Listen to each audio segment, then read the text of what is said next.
Hello, everybody, and welcome to another episode of United Talks podcast, where we talk about everything Manchester United. And you're welcome to a brand new episode. And I just want to thank you for watching and listening. Please don't hesitate to like, share, subscribe, and hit the notification bell for more updates on everything Manchester United and beyond. And today, we're going to be talking about Ruben Amorim. Ruben Amorim is the new Manchester United head coach. And like I said, the question on everybody's mind in this newest, youngest head coach from Portugal, who has taken European football by storm, and will what is his style of play? That's number one. Two, will he stick to his style of play? Um, we just recently, um, obviously, Manchester United let go of Van Nistelrooy, who is obviously uh, good enough to be a head coach, but was interim for a bit and for 4 games, and he was unbeaten, one loss, three draws. But we'll break down Ruben Amorim's career, his incredible transformation at Sporting Lisbon, and why he could be perfect fit for Manchester United right now. So let's stick around and we as we go deep into what makes Ruben Amorim one of the most promising managers to the day.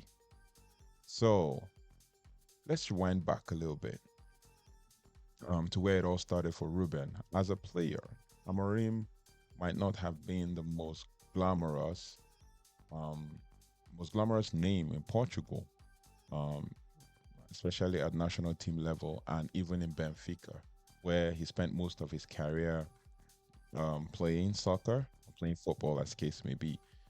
He was known to um, be a quiet but very consistent player.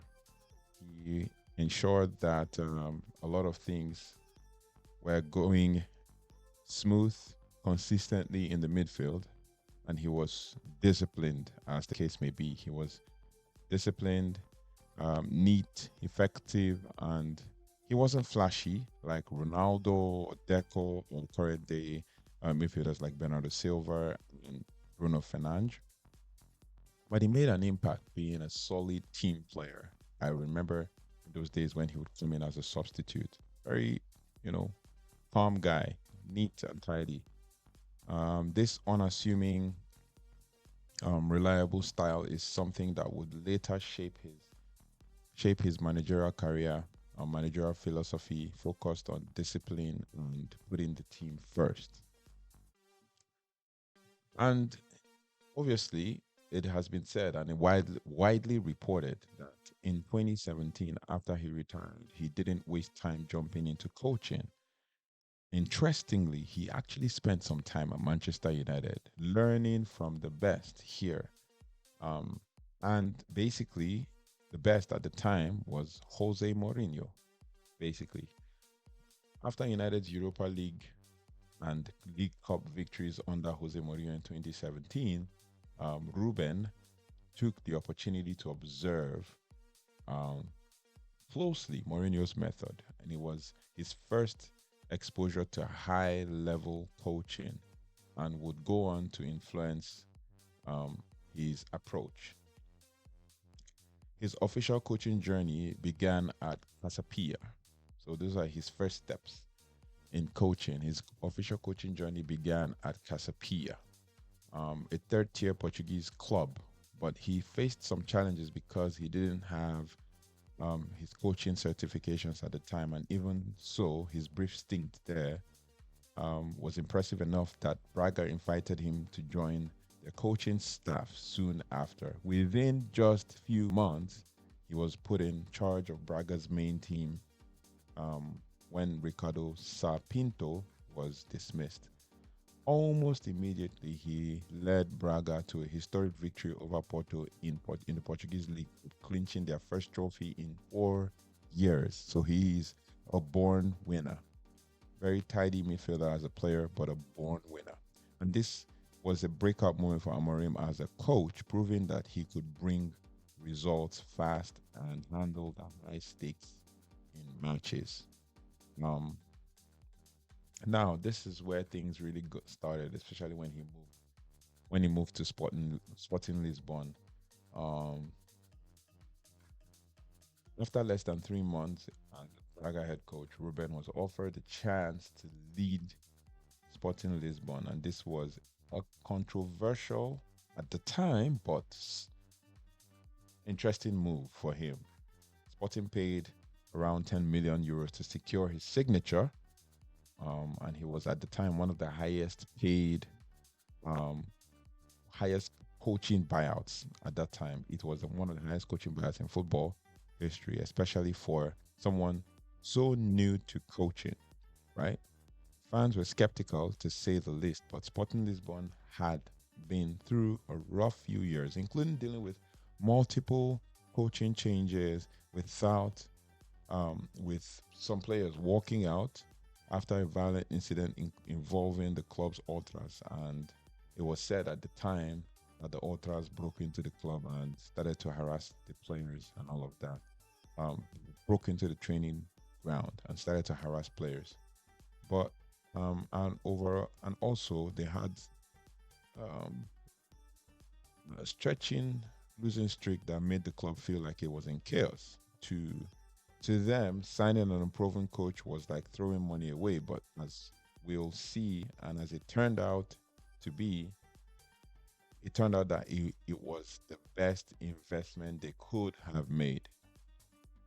You know, now his impact at Sporting Lisbon goes beyond just talking about it. But at the early stages of his career at Sporting Lisbon, he was literally rebuilding the squad and the morale, right? And they're focusing on culture and all that. And he decided to take things up by leaning into the youth system. So basically, or he was on a shoestring budget and still was able to lean into the youth system.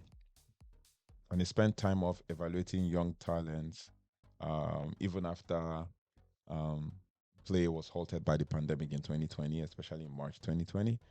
And then he studied the young talents coming through the Sporting Academy, which had produced legends like Cristiano Ronaldo, Luis Figo, and Nani, as the case may be. Um, when the season resumed, Ruben put his plan into action by relying on young players who would basically save the club at the time. And he not only boosted the team's morale, but also saved money on expensive transfers. And now they are reaping the benefits. His focus on youth to an impressive led to an impressive turnaround at the club, right? And with Sporting Lisbon in his first stint or first year, first few months in that first season, coming fourth and qualifying for the Europa League at the time, right? And then the real magic happened the next year during the 2020-2021 season when Amorim led Sporting to an unexpected league title, their first in 19 years. So he's a born winner. He's a born winner. Someone that obviously we actually need at this club, even though his predecessor, Eric Ten Hag, was also a born winner. He was the hottest prospect at the time, right? But then um, things happen, right? Things happen. Um, so when they got to win the title in 2020-2021, after 19 years, he was being hailed as the miracle worker and had transformed the club from a team in disarray to champions. And he did it by cultivating a close, unified team spirit, right? So let's talk about his tactical brilliance and man management. You know, when we talk about tactical brilliance and man management, we're talking about a manager who is known for being a brilliant tactician at Sporting Lisbon. He used a three-man defense um, and an expansive style of play, and he created a well-organized system that allowed the team to score consistently while keeping things tight at the back. Um, and it's not just about the tactics with Amorim. His team and his man management was superb at the time, and is superb at this time, at this point in time, which is something that we need. And he's a big believer in collective success and was always credited for his coaching, um, publicly, basically, like publicly coaching them, which also has built a solid sense of unity in the team. In fact, during his sporting title celebration, he insisted that the whole coaching staff be with him for the media conference, emphasizing the team effort that he had brought, um, that had brought them success. Right. Um, his communication skills have won a lot of admiration, and he's also known for being a clear and upbeat and respectful, um, coach with the media and the team and everything in between, right? So he's such a unique manager, as the case may be. But then, um, he has, and his style of play basically has led to a revolution in Portuguese football. This style is different from that of Mourinho, even though he learned from him basic tactics and all that. But um, we can say that at the time Mourinho was more confrontational, but Amorim brings a refreshing, polished approach with the press conference that have become so popular in Portugal that they're actually anticipated by fans, right? Why Manchester United? That's the question. And what makes Amorim the right fit, which is the main question why we're here, right? First off, United's leadership clearly believes Amorim's track record of transforming struggling clubs makes him ideal for reviving the season or reviving a season, right? And so far, the season hasn't lived up to expectations, as we all know. It's really difficult because we are so much in a losing streak, or in I won't call it's not a losing streak. It's more like the draws feel like losses, and even the wins, it feels like we're crawling to the line. But the truth is, I'd always believed, even in the past manager and in this current manager, I still believe, and I'll follow him and support him and back him till the end. Um, but United is obviously a bigger platform. United is obviously a bigger fish to fry, as the case may be. But his calm communication style, along with his tactical insight, is exactly what can bring Manchester United together. At United, he'll be working with a bigger squad, managing bigger personalities, but that's where his man management and attention to detail should shine, right? The excitement around appointing Amorim comes from the ability to unify players, which is what we need right now, and staff and fans around a common cause. If you see the pictures going around social media, you see that Ruben Amorim has started to settle in and started to put things in place, and also, gotten involved, visiting the club, um, taking a tour around the club, and all of that.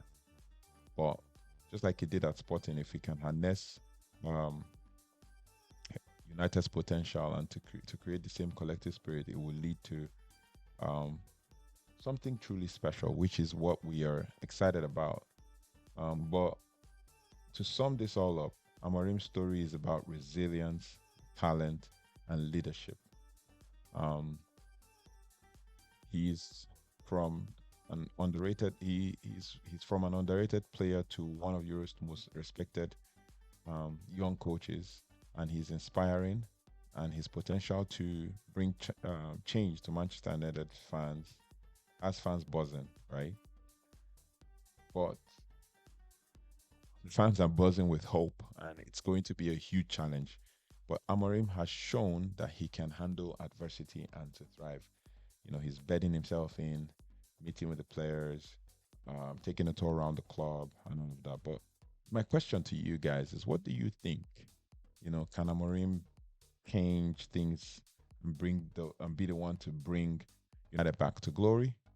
Drop your thoughts in the comment section, and let's get the discussion going. Let's build this community bond that we've started already. And make sure to like, share, subscribe, and hit the notification bell for more on United Talks podcast. But I'm going to leave you with this.